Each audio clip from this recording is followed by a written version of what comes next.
কক্সবাজার বিমানবন্দরকে আন্তর্জাতিক মানে উন্নীত করতে ৩,৭০৯ কোটি টাকা ব্যয়ে চলছে বিশাল কর্মযজ্ঞ। দৃশ্যত রানওয়ে সমুদ্রের নীল জলরাশি ভেদ করে এগিয়ে গেছে দিগন্তের দিকে। কিন্তু হঠাৎ এই স্বপ্নের পথে বড় বাধা হয়ে দাঁড়ালো সরকারি আরেক সংস্থা বিআইডব্লিউটিএ। রানওয়ে সম্প্রসারণ প্রকল্পের আওতায় সাগরের বুকে যে লাইটিং জেটি বা বিমান অবতরণে সহায়ক কাঠামো বানানো হচ্ছে তা সরাসরি ভেঙে ফেলার বা উচ্ছেদের সুপারিশ করেছে তারা। প্রশ্ন হলো, ৮৭% কাজ শেষ হওয়ার পর কেন এই উচ্ছেদের ডাক? তবে কি ভেস্তে যেতে বসেছে কক্সবাজারের আন্তর্জাতিক হওয়ার স্বপ্ন?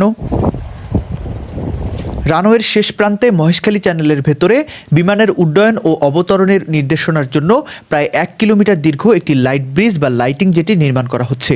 কিন্তু বিআইডব্লিউটিএ বলছে, মহেশখালী চ্যানেলের ঠিক মাঝখানে এই পাইলিং ও স্থাপনা নির্মাণের ফলে নৌ চ্যানেলের মারাত্মক ক্ষতি হচ্ছে।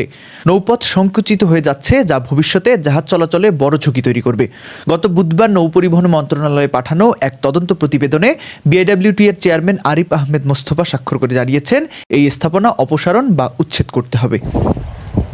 শুধু উচ্ছেদই নয়, চ্যানেলের ক্ষতি বাবদ বিআইডব্লিউটিএ দাবি করেছে ৪,১২,৬৩,৮৩০ টাকা। তারা বলছে, এই প্রকল্পের কারণে চ্যানেলের কী ধরনের পরিবেশগত ক্ষতি হচ্ছে বা ভবিষ্যতে কী প্রভাব পড়বে তা জানতে অবিলম্বে একটি পরিবেশগত সমীক্ষা বা স্টাডি করতে হবে, যার খরচ দিতে হবে বিবেচককে।